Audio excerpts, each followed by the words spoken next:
Number four is practicing mindfulness.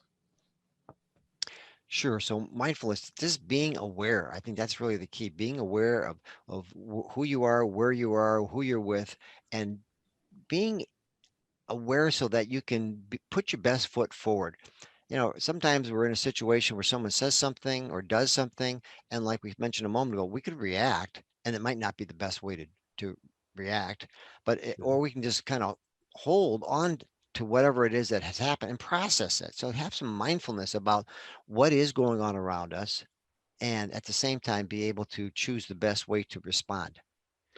Yeah, and that takes so many different forms. I mean, it could be meditation or just some kind of daily quiet reflection. It could be yoga, Hmm. it could be prayer. There's all kinds of different ways that you can practice mindfulness. And sometimes it just is enough just to slow down and give your mind and body a break and time to catch up and give yourself a few minutes to kind of collect your thoughts and think a little bit. And even that is super helpful. But a lot of times, when you do that, you can kind of get an idea of the different emotions that are there and how it, you know, how Hmm. well things went or how well things didn't went, and ask yourself, what's the worst that can happen in a certain situation? That's a great exercise. Okay, well, if this bad thing does happen, what's the worst thing that could possibly happen? Hmm. And go from there. That's right. Dave, I got to share a quick story with you. So Sure. this happened a few weeks back. I had my lawnmower. It's a battery powered lawnmower. Thing just stopped working. I wasn't sure what the heck was wrong with it. So not too many shops around here will even deal with these things. So I found one. Is a good 30 minutes from my house. I took it over there. I walked into this little shop, and I noticed a gentleman who was sitting at his computer, and he was just typing away. And I thought he would heard me come in. So I Yeah. said, "Hello." Nothing. So I said, "Hello."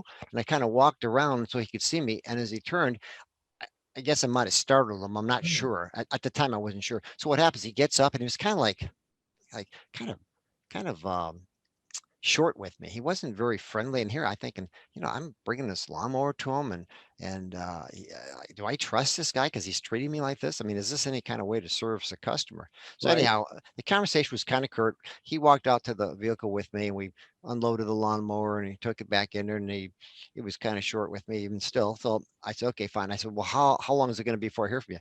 Oh, 4 or 5 weeks. They're busy.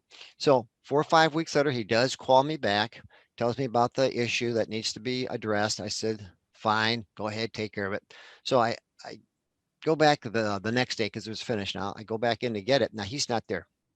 So I walk in and I had to go in another door, the regular door most people would take because now this is warm, a colder weather, so that the main garage door was opened before, it's now closed. So I walk in and I'm standing at the counter. Now this guy is not there. Somebody else is there. And I'm waiting, and I happen to look down. There's this big sign. It's a big blue colored sign. It's been taped down with clear tape. It's all beat up. And I'm reading it. It says, if you find that I have not responded to you right away, I have trouble with my hearing. And it goes on and on to say that this guy who I talked to before, he was very hard of hearing. Oh, So, wow. so what happened is, what a light bulb went off in my head. I had to totally rearrange my thinking because obviously what had happened before, this gentleman doesn't hear very well at all. I actually startled him, and he was just reacting, and he was just trying to be the best person he could be. And so here's what I'm saying: in the 4 or 5 weeks I was waiting for my lawnmower, I had all these notions. This guy's a real idiot. He doesn't care about his customers. He's probably not a very good business person, and it all melted when I saw that sign. So here's what I'm saying: my emotional response did a 180 when I learned new information. And I actually felt ashamed of myself, quite frankly. So what I'm saying is that emotional intelligence has an important important part of our life, and we need to be able to, just as you said, take a step back Yeah. and reassess. And my goodness gracious, we're gonna see things so much differently.